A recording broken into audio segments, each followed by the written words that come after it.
পদকার কাছ থেকে তো চলে এলাম, এসেই ক্লাস রয়েছে, একটু দেরি হলো ক্লাসটা নিতে, কিন্তু আমি ওদিকেও ততটাই করাবো ক্লাস। তো এসে প্রচুর গরম হচ্ছে ঘরে, হঠাৎ করে রোদ উঠেছে, মানে মরার সময় জলের ছিটে, সারাদিন রোদ নেই, সকালে দিকে একটু দিল, দূরে সারাক্ষণ বৃষ্টি দিয়ে দিল, কিচ্ছু তুমি শুকাতে পারলে না। তারপর এখন তীরে রোদ উঠে তীরে গরম, দেখতে পাচ্ছ আমার গায়ে বরফ কুঁচো, মানে জলের ড্রপ লেগে রয়েছে। তাহলে একটু শীতল যন্ত্র চালিয়ে দিই, ঠান্ডায় ক্লাসটা করি, ভালো লাগবে না? তুমি কি বলো? হ্যাঁ তুমি কি বলো? একটু হালকা বরফের মেশিনটা চালিয়ে দিচ্ছি।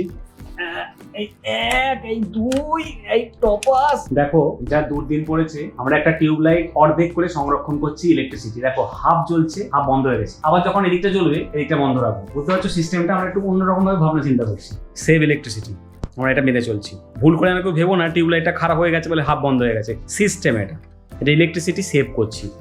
দেখো বন্ধুরা, শীতল হয়ে গেছিলাম পুরোপুরি, ক্লাসটা করালাম জমে জমে, একটু ভুতুরে ক্লাস করাচ্ছিলাম, সুপার ইম্পোজের, বুঝতেই পারছো, তাই একটু জমে জমে করাতে হলো, নাহলে বেশি ভয়, বেশ কাঁপবো একটু ভূতের ছবি দেখতে দেখতে। যাই হোক ক্লাসটা হয়ে গেল, আনন্দের কথা।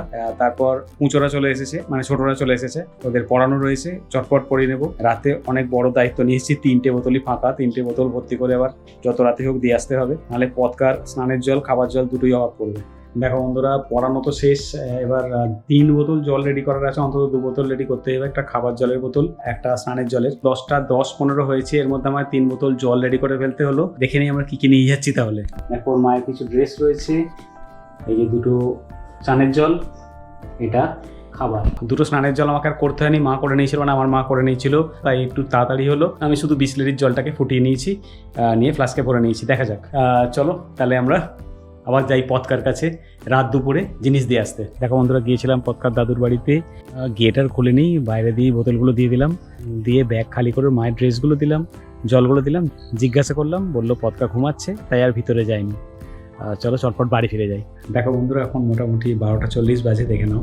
এসে তো খাওয়া দাওয়া সব কিছু হয়ে গিয়েছিল, তাড়াতাড়ি শুয়ে করতে পারতাম, কিন্তু এই যে পদকা বাবা চ্যানেলের কাজগুলো রয়েছে এগুলো তো করতে হবে, তো চটপট করে নিলাম। 1:45 বাজে এবার শুয়ে পড়বো। কালকে একটু তাড়াতাড়ি না উঠলেও চলবে, কিন্তু কিছু না কিছু কাজ এসে যাবে, হয়তো উঠে পড়তে হবে, হোয়াট এভার, যেটুকু ঘুমিয়ে নিই চটপট। আর তোমাদের কেমন লাগছে আমাদের পদকা বাবা চ্যানেলের ভিডিওগুলো? তো বন্ধুরা, আমার খুব ভালো লাগছে, আমার পদকা বাবাকে আমার সঙ্গে আরও অনেকে দেখছে, তোমাদের ভালো লাগছে, এটা আমার খুব ভালো লাগছে। যদি সম্ভব হয় তাহলে অবশ্যই সাবস্ক্রাইব করে দিও। আবার দেখা হচ্ছে পরের দিনের একটা নতুন ব্লগে। Tata, good night.